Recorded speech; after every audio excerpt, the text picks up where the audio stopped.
November 12th, 1942. 18,000 feet above the Coral Sea, approaching Japanese-held Rabaul. Staff Sergeant Michael Kowalski slammed his shoulder against the waist gun, tracking a Mitsubishi Zero through the open gun port. The wind screamed through the B-17's fuselage at 180 miles per hour, tearing at his leather flight jacket. His bare hands wrapped around the freezing metal grips of the 50 caliber Browning M2, index finger squeezing the trigger. The gun fired 3 rounds, then stopped. Kowalski's thumb instinctively hit the charging handle. Nothing. He yanked it again. Still nothing. The bolt was frozen somewhere in the receiver, a double-feed jam that no amount of cycling would clear. The Zero he'd been tracking rolled inverted and came back around. 3 more were diving in from 2 o'clock high. Through the intercom, the pilot's voice crackled. "Waist gunners! We've got 4 more breaking through at 3 o'clock. Keep them off us." Kowalski looked down at the gun. Then at the 4 silver aircraft screaming toward them at closing speeds approaching 500 miles per hour. His ammunition counter showed 387 rounds remaining in the belt. Useless. Every one of them trapped behind a malfunction that required what the technical manual called immediate action procedures, a process designed to be performed on the ground by an armorer, not by a 22-year-old coal miner's son at 18,000 feet with enemy fighters closing in. What happened in the next 90 seconds would violate every safety protocol in the Army Air Forces. It would also save 9 lives and change how gunners across the Pacific approached combat malfunctions for the rest of the war. For 11 months, the Boeing B-17 Flying Fortress had been fighting a desperate holding action across the Southwest Pacific. After Pearl Harbor decimated American air power, the surviving bombers of the 19th Bomb Group retreated from the Philippines to Australia, conducting raids against overwhelming odds. By autumn 1942, Japanese forces controlled a defensive perimeter stretching from the Solomon Islands to New Guinea, anchored by the fortress at Rabaul, a volcanic harbor bristling with over 200 aircraft and 110,000 troops. The B-17E and early B-17F models deployed to the Pacific carried 13 50 caliber AN M2 Browning machine guns mounted in flexible and powered turret positions. Each gun could theoretically fire 800 rounds per minute with an effective range of 1,000 yards. In practice, hitting a maneuvering fighter required deflection shooting skills that took months to develop, and mechanical reliability plummeted in the tropical humidity and salt air of the South Pacific. The statistics backed up the terror. Between December 1941 and November 1942, 5th Air Force B-17 units suffered a 40% aircraft loss rate on missions against Japanese-held targets. The Mitsubishi A6M Zero possessed a critical advantage in these engagements. It could outclimb, outmaneuver, and often outrun the heavily laden bombers. With a maximum speed of 331 mph at 16,000 feet and a roll rate twice that of any Allied fighter in theater, Zero pilots had developed tactics specifically designed to exploit the B-17's defensive blind spots. Japanese fighter doctrine emphasized beam attacks, high-speed passes from 90 degrees to the bomber's flight path, where the attacker was exposed to defensive fire for only seconds. Intelligence reports documented Zero pilots deliberately targeting the waist gun positions, knowing that unlike the powered top turret or ball turret, the flexible 50 calibers required gunners to physically swing the 84-pound weapons to track fast-moving targets while standing in gale force winds at sub-zero temperatures. Then there was the gun itself. The AN M2 aircraft version of the Browning represented a masterpiece of engineering.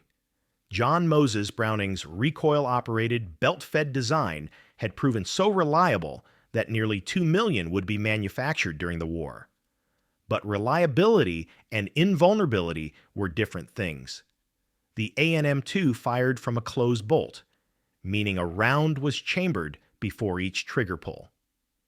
In the humid, high-vibration environment of a bomber under combat stress, the most common malfunction was a double feed.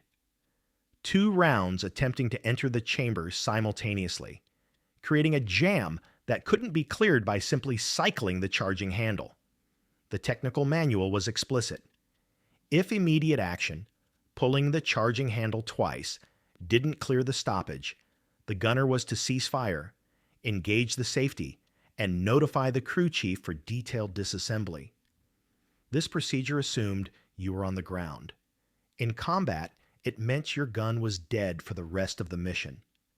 For B-17 crews flying unescorted missions deep into Japanese-controlled airspace, a single inoperative gun could mean the difference between fighting off an attack and becoming another statistic. Waist gunners in particular occupied what veterans called the goldfish bowl, large open ports on either side of the fuselage with overlapping fields of fire. When both waist guns were operational, they created a defensive crossfire that made beam attacks suicidal for enemy fighters. When one failed, it opened a fatal gap. By November 1942, maintenance crews at Port Moresby were reporting that 15 to 20% of 50 caliber guns returned from missions with malfunctions requiring disassembly. Most were double feeds. Armorers knew that clearing them manually required opening the bolt, extracting both rounds, inspecting the feed mechanism, and reassembling, a process that took skilled hands 3 to 5 minutes with proper tools.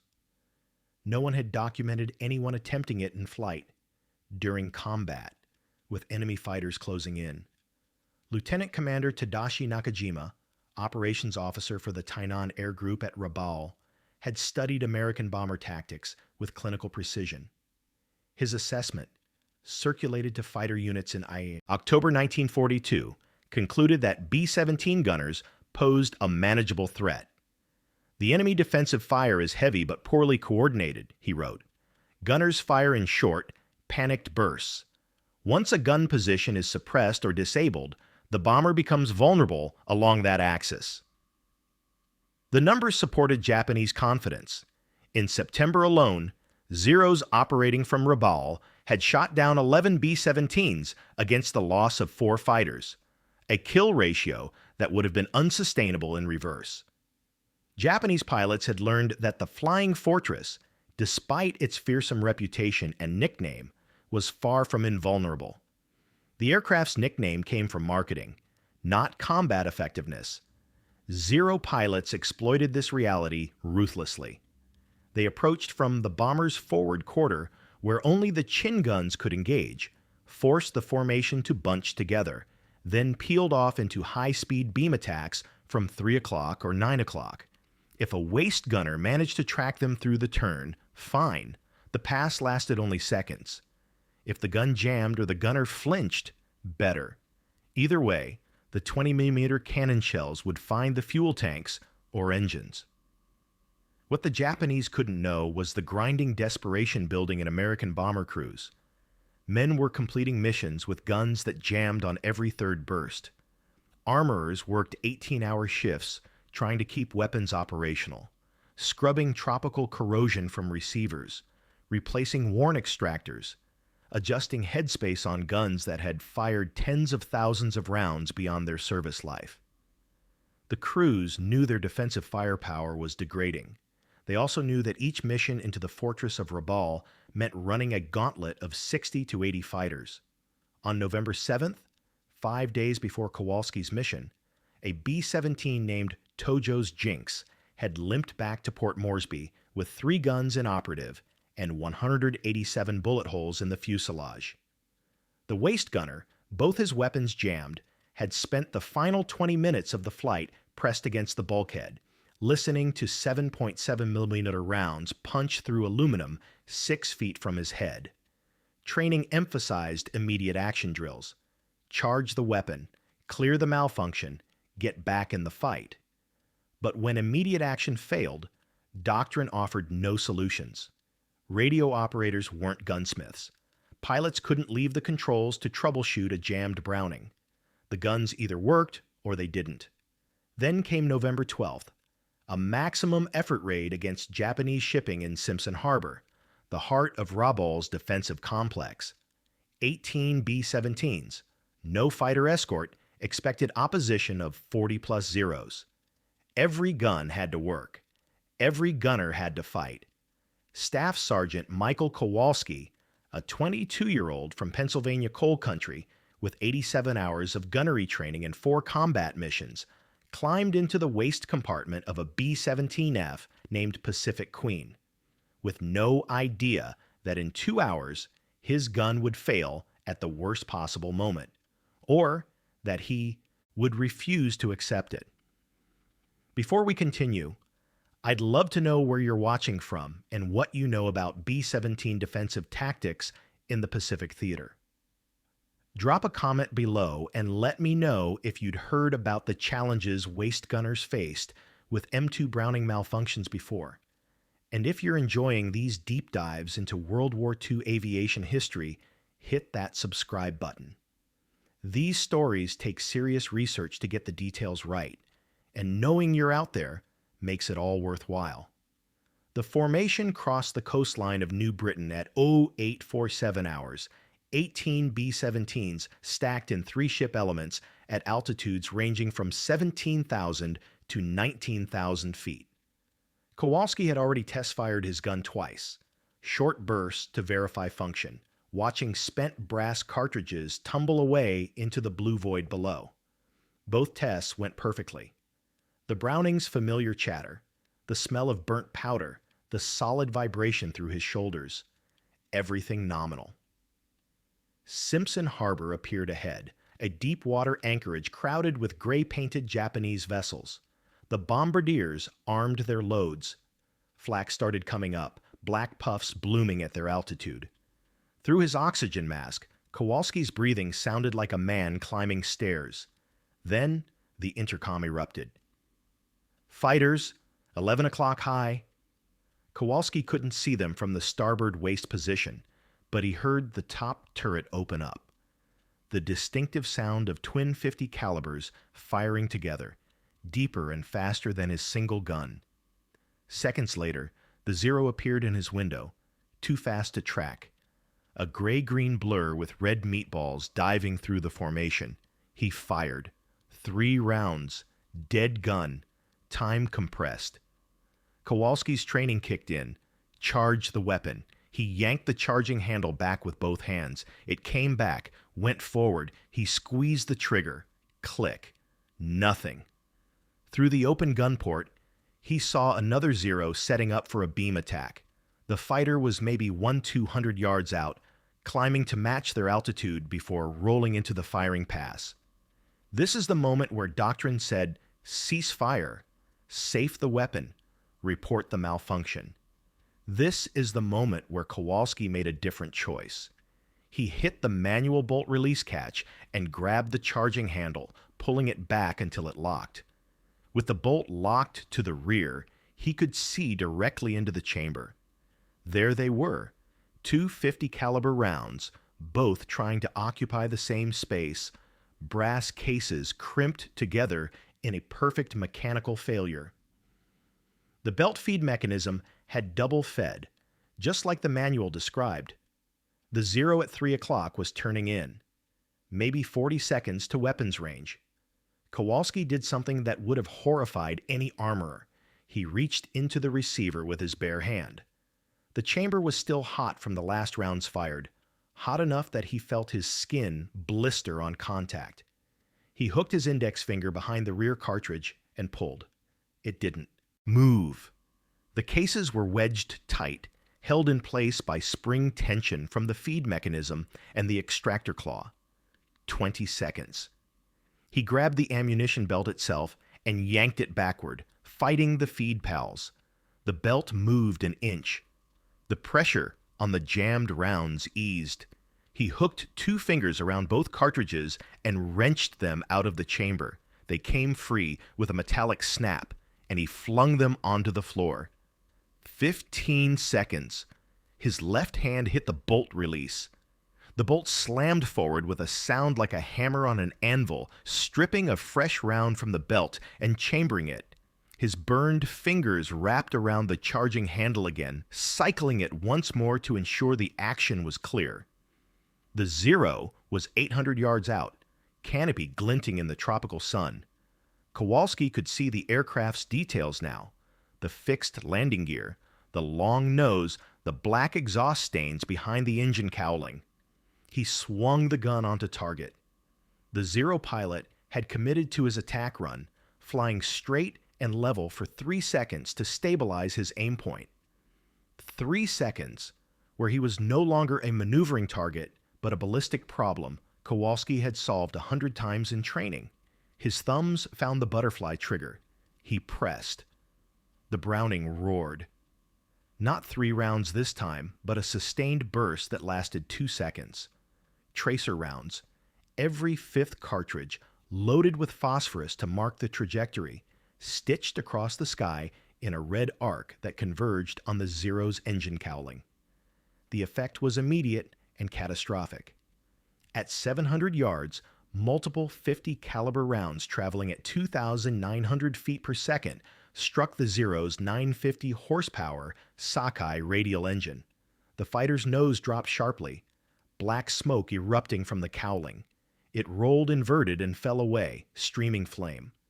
Kowalski had no time to process the kill. 2 more Zeros were already setting up their runs, one from 3 o'clock high, the second from 4 o'clock level. They'd watched their wingman go down, but hadn't broken off. Japanese fighter doctrine emphasized aggression, and 2 fighters could overwhelm a single gun position through sheer volume of fire. He tracked the higher target first.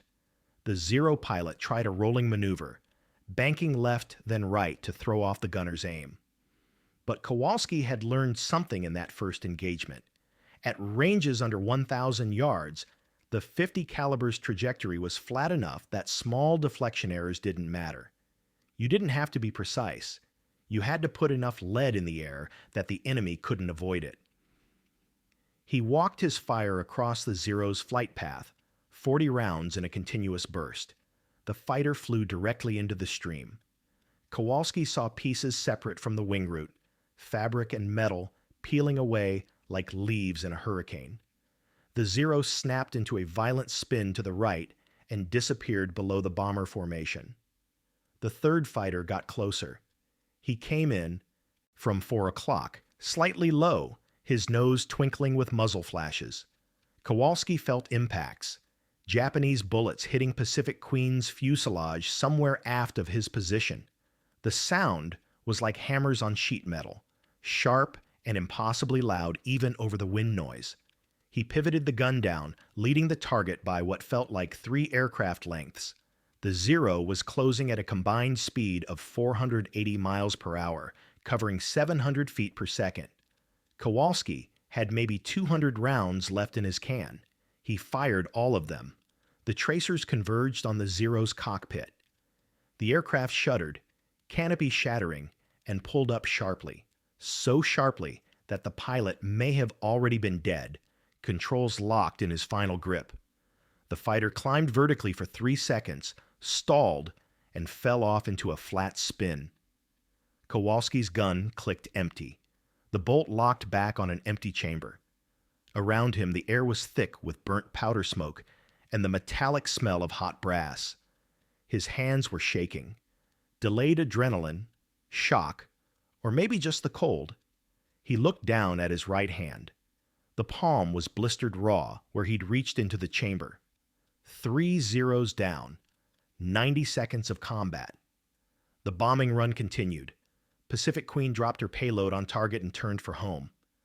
Kowalski stood at his gun position for the entire 4-hour flight back to Port Moresby, scanning the sky, even though his ammunition cans were empty. It wasn't until they touched down and the pilot shut down the engines that he finally let go of the gun. When Pacific Queen's crew chief, Master Sergeant Vincent D'Angelo, inspected Kowalski's gun back at Port Moresby, he found metal scoring inside the chamber and biological material, skin and blood, on the bolt assembly. "What the hell did you do to this weapon?" he asked. Kowalski explained. D'Angelo stared at him for 5 seconds. then called over the squadron armorer. Within 24 hours, every gunner in the 19th Bomb Group had heard the story. Within a week, it had reached 5th Air Force Headquarters in Brisbane. The implications were immediate and profound. A malfunction that had been grounding defensive positions could potentially be cleared in flight, under combat conditions, if the gunner was willing to accept the risk. The risks were substantial. The Army Air Forces had banned manual manipulation of the bolt area for good reason. The ANM-2 operated with chamber pressures exceeding 50,000 pounds per square inch.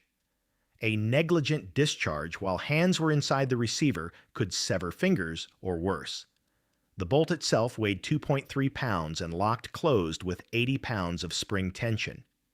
If it slipped while someone was reaching into the chamber, the injuries would be severe. But engineers and combat veterans recognized something else.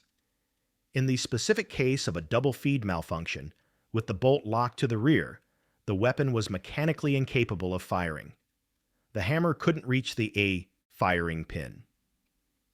There was no round in the chamber to detonate. The danger came not from the gun firing, but from burned hands, pinched fingers, and the seconds of vulnerability while performing the clear. Lieutenant Colonel Roger Ramey, operations officer for V Bomber Command, ordered a series of controlled tests at Port Moresby.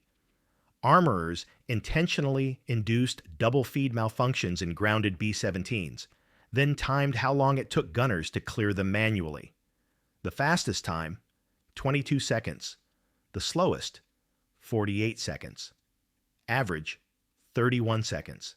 An eternity in a dogfight, but far better than a gun that remained inoperative for the rest of the mission.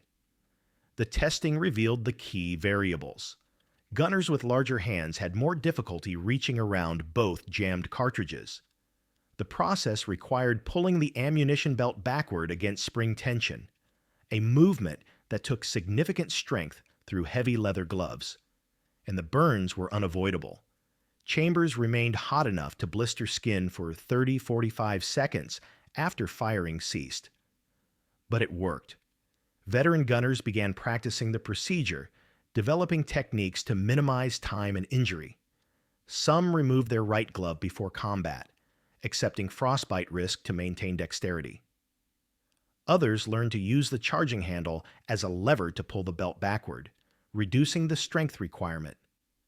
A few carried needle nose pliers in their flight suit pockets, though most found that fingers were faster and more reliable than fumbling with tools.